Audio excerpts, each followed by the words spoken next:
Donc, Antonio, la maison est prête? Oui, elle est prête. Tu nous dis qu'il manque juste les travailleurs? Antonio Santoyo est l'un des 12 travailleurs mexicains de la pépinière à Botsford, arrivés en février, tout juste avant les mesures contre la COVID-19 qui retardent l'arrivée de 70 autres de ses collègues. Les travailleurs qu'on attend, c'est nos travailleurs d'expérience.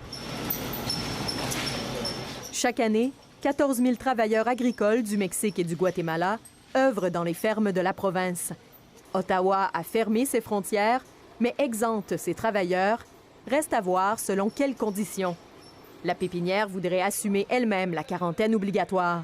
Idéalement, ce serait, oui, qu'ils restent à la maison, qui ne peuvent pas sortir, disons, du terrain de la pépinière. Puis, comme nous, l'espace est très grand, je serais en mesure de les faire travailler de façon séparée des autres travailleurs. Et la communauté l'appuie.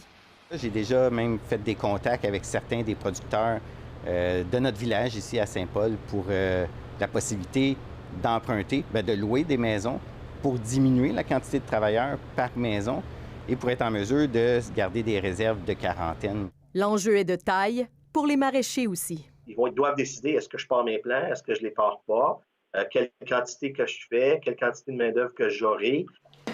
Le coronavirus pourrait donner le goût aux travailleurs de rester chez eux. Ça pourrait être une éventualité. C'est le choix du travailleur de ne pas venir. S'il décide de sauter une année, donc là, il va se reprendre l'année suivante. Des employés qualifiés qu'on ne troque pas facilement pour de la main-d'œuvre locale. La saison commence en avril et se termine au mois de novembre et octobre, donc c'est important d'avoir une main-d'œuvre fiable toute la saison.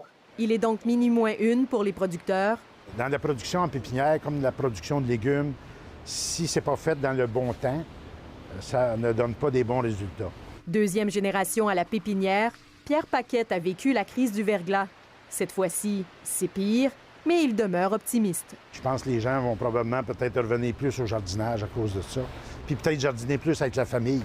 Puis peut-être faire le jardin potager, puis monter aux petits-enfants, mais comment faire un potager. Ici Marie-Josée Paquette-Comeau, Radio-Canada,